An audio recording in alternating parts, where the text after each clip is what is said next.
Welcome to the channel viewers, Dr. J.W. Ayoub, Theologist. Like and subscribe to help the channel. Comment and subscribe to educate me, and share and subscribe to help somebody else. The Cost of Legislative Experimentation, Episode 10, Redress, Compensation and Accountability. The previous episode examined restoration as the necessary return of legal clarity, stable definitions, public trust, and sex-based protections. But restoration only protects the future. It does not automatically answer for those who already carried the cost. Repairing a law is not the same as repairing the damage caused by the law. A government can change wording, it can amend legislation, it can clarify definitions, it can announce reform. But the past does not disappear because the future is correct.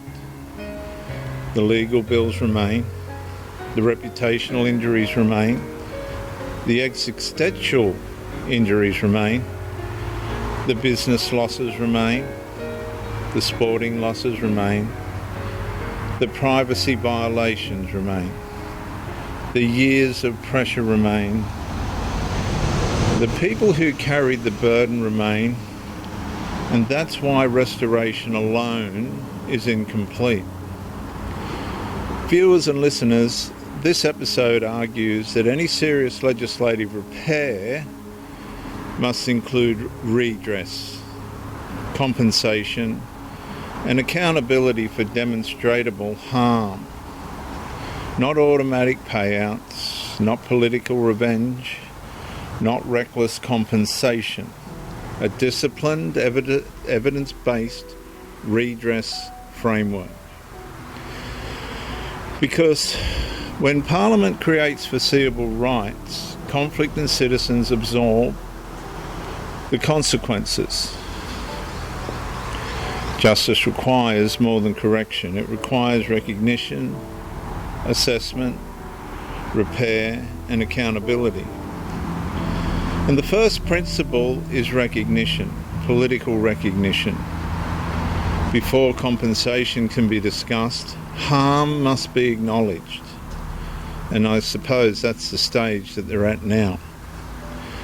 Legal systems cannot repair what they refuse to name.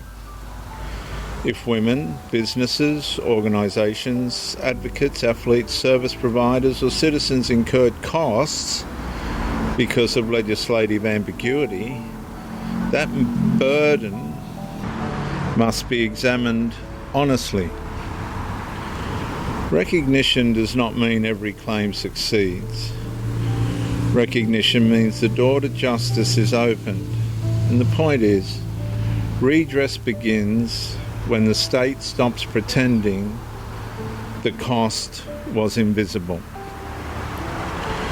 The second principle is evidence. A serious compensation model must withstand scrutiny. Every claim must be documented, every loss must be assessed, every causal link must be tested. Legal costs, business loans, employment consequences, sporting opportunity losses, institutional penalties, reputational damage, privacy violations, psychological existential injury, public coercion. Well, it's quite a list. Each category, and I'm not saying that's exhausted, that's just exemplary. Each category requires proof, not emotion alone. And that's what separates justice from activism. Punchline being, compensation becomes credible only when grievance is disciplined by evidence. The third principle is causation. The question cannot simply be, did someone suffer? The question must be, did the suffering arise from legislative ambiguity, institutional enforcement, rights conflict, or policy consequences traceable to the altered framework. And this matters because compensation must be lawful, restrained, and precise. A redress scheme cannot prove causation, will collapse under scrutiny. A redress scheme that can prove causation becomes difficult to dismiss.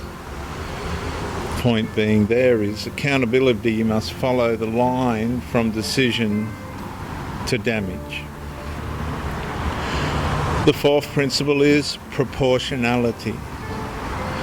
Not every harm is identical. Not every injury requires the same remedy. Some may require compensation. Some may require public apology. Some may require legal cost reimbursement. Some may require policy reversal. Some may require reinstatement. Some may require record correction. Some may require institutional review. Justice must be calibrated. The objective is restoration, not excess. The point being, the remedy must fit the injury, or justice becomes another form of disorder.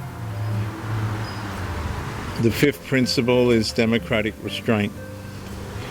A redress framework does more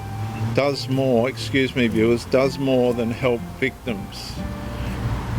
A redress framework does more than help victims. It disciplines future governments. It tells lawmakers that legislative experiments have consequences. It warns Parliament that citizens are not expendable testing grounds for unstable frameworks. It restores the connection between power and responsibility. And that's why compensation matters constitutionally, not merely financially. Because redress is how democracy teaches power to count the cost before imposing it. And this is my final consequential statement for this episode. Restoration repairs the structure. Redress recognises the people damaged while the structure was defective. Compensation does not begin with vengeance.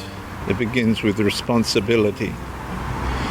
If citizens carried legal costs, reputational injury, institutional punishment, privacy violations, business loss, sporting loss, or measurable harm because Parliament created an unstable framework, then justice demands an honest review.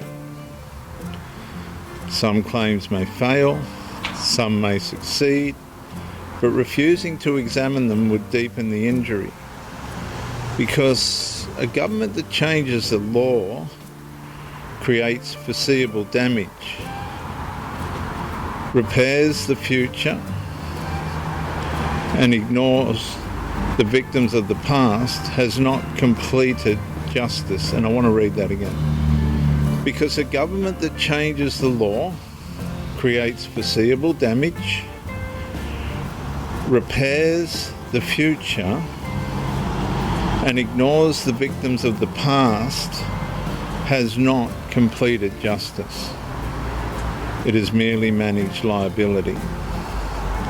Viewers, true accountability requires more. It requires Parliament to admit that when citizens are forced to pay for legislative experimentation, the nation must open the ledger, examine the evidence, and repair what can lawfully be repaired. I'm Dr. J.W. Ayoub, Theologist since 1994. Like and subscribe to help the channel, subscribe and comment to educate me, and subscribe and share to help somebody else. Viewers, I'll see you in the next episode, The Constitutional Warning.